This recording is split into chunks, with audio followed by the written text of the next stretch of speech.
All right, so we're just two sleeps away here from once again biggest Dolphin game of the season. Dolphins need this one, obviously. Looking to make the post, looking to clinch a postseason this weekend. A Dolphin win, a New York Jet loss in Seattle, and the Dolphins are in the playoffs. We know it's more than likely going to be Teddy Bridgewater.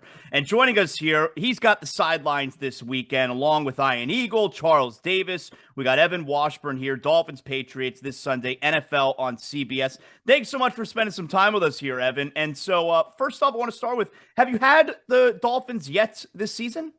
No, this is rare. So we're getting a good team really late in the season. So we have not seen the Dolphins in person. I feel like we had them a couple times last year. Got down there for training camp, got to meet Mike McDaniel, kind of get a taste of what they were building.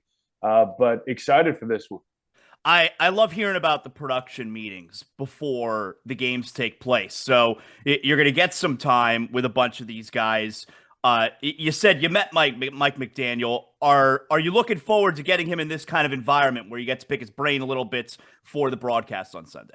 Absolutely. I mean, my interaction with him was relatively brief, but as you've probably come to know, covering the Dolphins, there's no real brief conversation with Mike McDaniel. He's such a thoughtful Right. guy. His answers can go on and on and on. But we spent some time there in training camp, and yeah, I am excited for the crew. I know Charles has spent some time with him. I don't think Ian's met him before, but for us to get that time in a hotel conference room.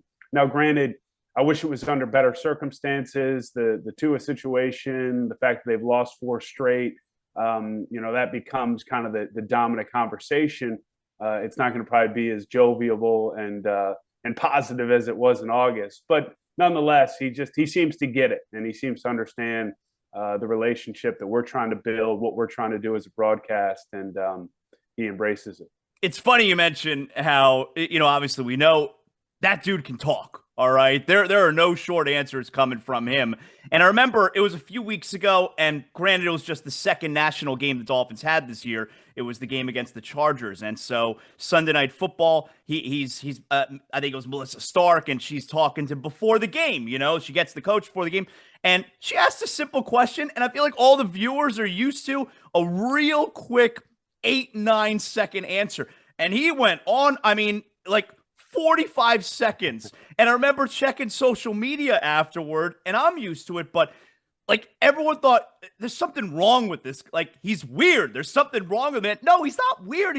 He seems to be just like a genuinely nice person who likes talking to people.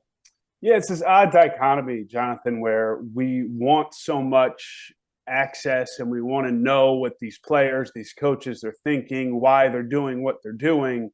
But we've become so programmed to hear the cliches and the 15-second answers or the 30-second answers that's littered with non-answers, that when we get something that might not necessarily be opening the entire book, but has some thought into it, we're all kind of caught off guard and we don't know how to digest it.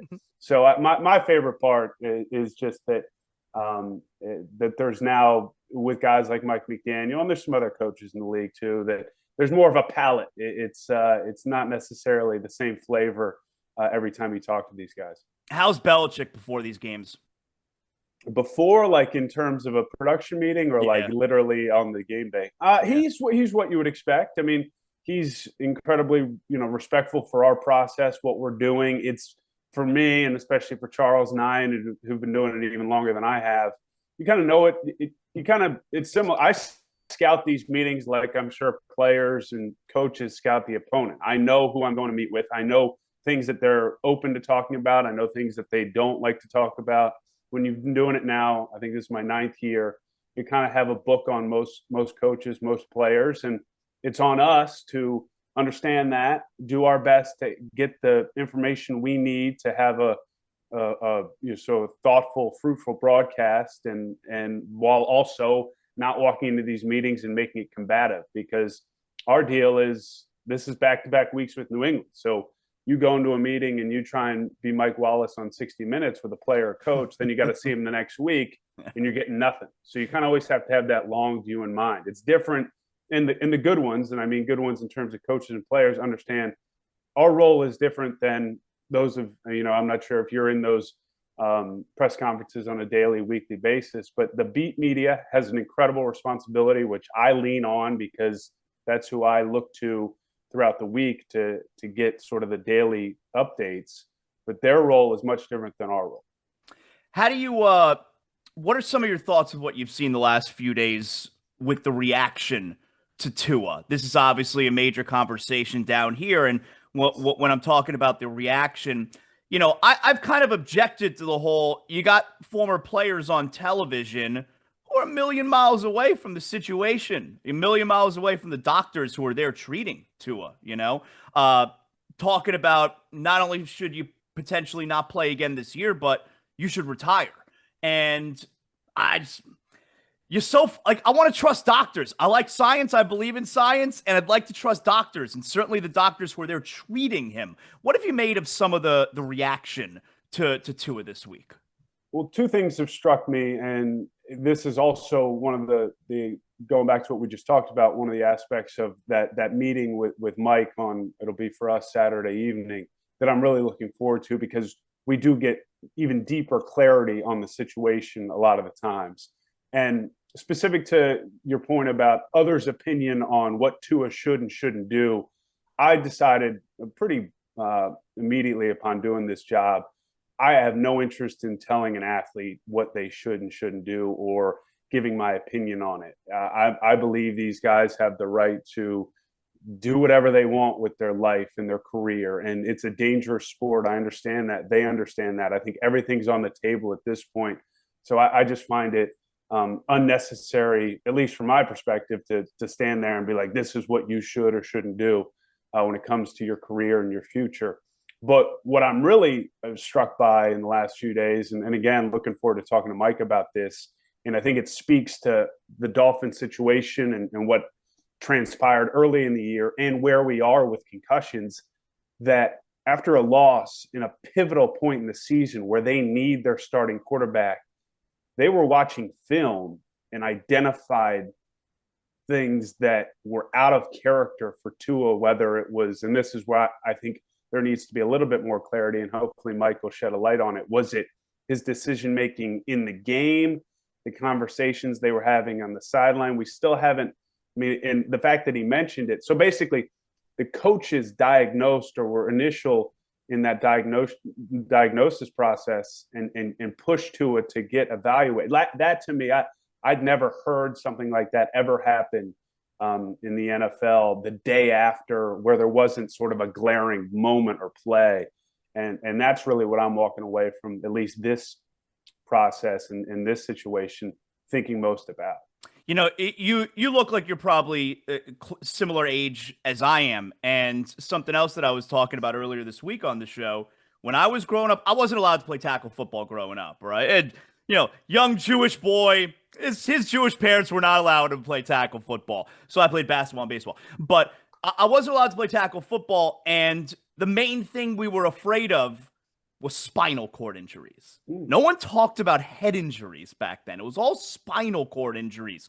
You got images of Chase Utley and Mike Utley and Dennis Byrd and, being carried off the field. And it was the spinal cord and the paralysis. And now it's like, we don't talk about that at all anymore. It's all the head injuries is what everyone is concerned with. And it's like the spinal cord injuries haven't gone away. They're few and far between, thank God. But it's so interesting how the science has come along where, wow, we did not talk about head injuries at all when I was a kid. Yeah, I'm 38 for context. I did play tackle football in high school. I played lacrosse my entire life, played in college. So I love physical sports. I love contact. I'm a big believer in, the value of not just sports, but some of the challenging ones physically. But I obviously am a huge believer in it being taught correctly. And I think you're right. And I think that came up obviously with Tua's situation in the Bills game and how that was diagnosed. And yeah, I see it on a weekly basis, not just in the lead up to these games, but in the games themselves. That's really where I think as a sideline reporter, not just your value to the broadcast, but the context that I walk away from each week with that I don't think anyone else can have, as I see the collisions. You literally feel them when you're on that field. and some of the things these guys are playing through, overcome, or are forced to leave games with outside of the concussions, to me are obviously jarring, but it just adds to my level of respect for the player. And going back to the previous point, their desire to fight through and deal with the physical adversity, knowing what it's going to do for them down the road. I just think that that's part of what makes these folks special. That's one of the things that I also object to when it comes to commentary around Tua and that he should retire, where this dude's been working his entire life to get to this point, to be the 1% of the 1%. And he's probably less than a year away from getting the huge quarterback payday. Like, stop telling Tua what to do. Yeah, look, I think there's so many layers to this, Jonathan, where at one point it might not be in Tua's hands, but I'm with you for the most part that it's not on us and those that don't know him and aren't with him on a daily basis and talking to his doctors, talking to his family, talking to those that are close to him about what he should do. But look, man, you've been in this business, I imagine, long enough to know that at times part of the secret sauce is to make statements like that, so that then we can come back and say, oh, you shouldn't make statements like that. Finally here, Evan, and again, Evan Washburn with Charles Davis, Iron Eagle, Dolphins, Patriots, NFL on CBS this Sunday. Have you had to deal on the sidelines with any of the weather the last couple of weeks? I was in New England last week, so this is back-to-back Patriot games. But last week was real. I mean, like I mentioned, I think this is 8 or 9 years of this. So part of the deal is weather, whether it's extreme heat, rain, cold, wind, snow. I've seen it all. Last week was tough. It's all about how if you know going into it that it's going to be bad, you can prepare as best you can. But as a man who makes their living with their voice, you can respect that the cold's probably the most challenging because your jaw starts to freeze or get so cold and numb. And as a sideline reporter, you might go 15 minutes without saying anything on the air. So you might talk or have words with somebody who's around you, but you have to, it's like almost ignite this engine. And I've had early on, and you fight it, is, I mean, you sound like you've had a few down there. It's like, well, guys, because and so that's, you talk about the conditions, that's the one that fights it, or that you have to fight. And last week was that for sure. But I will say this, I kind of enjoy when the conditions are so severe, extreme in one way or the other, whether it's heat, cold, rain, because it adds like we're in the drama business of the 3-hour window we're broadcasting. And if the weather becomes a character, I think it adds to the experience for the viewer, the experience for us, and the memory of the game. Yeah. Great job, Evan. I appreciate you spending some time with us here this morning. Have fun at the game this weekend. Thanks so much. Yeah, this is fun. Anytime, man. Thanks.